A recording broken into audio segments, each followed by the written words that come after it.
Let's move on. In the UK, the fallout continues from the Epstein files. Another one of Prime Minister Keir Starmer's aide has resigned just a few hours ago.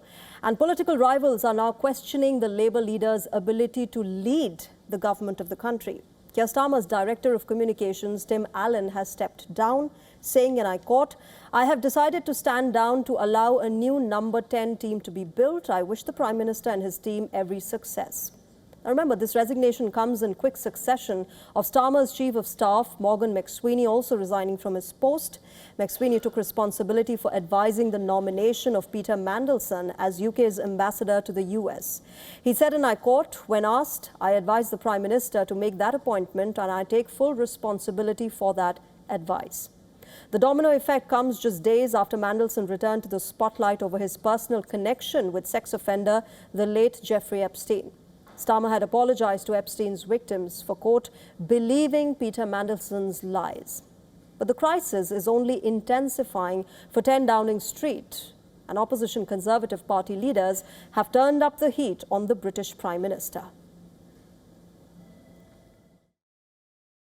Right now we have a government that's focusing purely on its own internal psychodrama.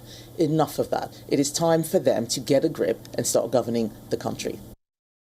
Now remember, on Starmer's part, the Prime Minister's spokesperson has just released a statement saying that the Labour leader has no plans to stand aside.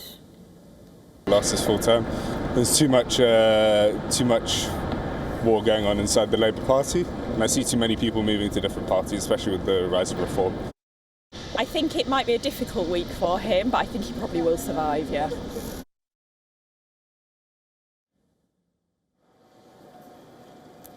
All right, let me go across to Ollie Barrett. He's joining us from London to get the latest of this entire fallout that we're seeing at 10 Downing Street. Ollie, the big question is, will he or won't he? Will the Keir Starmer government survive, or will it fall because of the Epstein files saga, which has not just impacted the UK, but the entire world? Yeah, well, many Labour MPs even say it's a case of when rather than if the Keir Starmer government comes to an end. But Keir Starmer himself and number 10 Downing Street are insisting that they will be fighting on.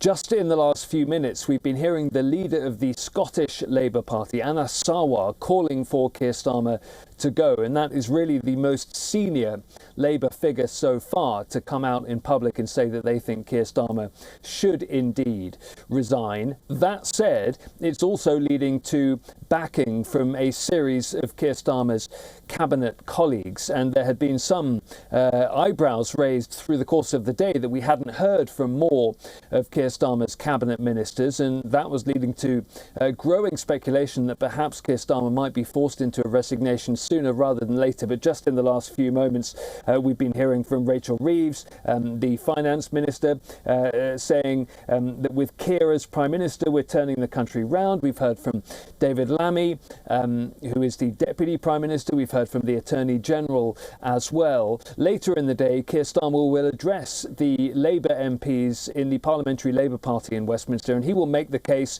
for him to continue the work that he is doing. He will make the case that he can make changes that can see the government move on from the Mandelson-Epstein saga and controversy, but the setting out of Anna Sarwar of the position that he wants Keir Starmer to go is a moment of significant peril for the UK Prime Minister. As I say, he insists he's fighting on.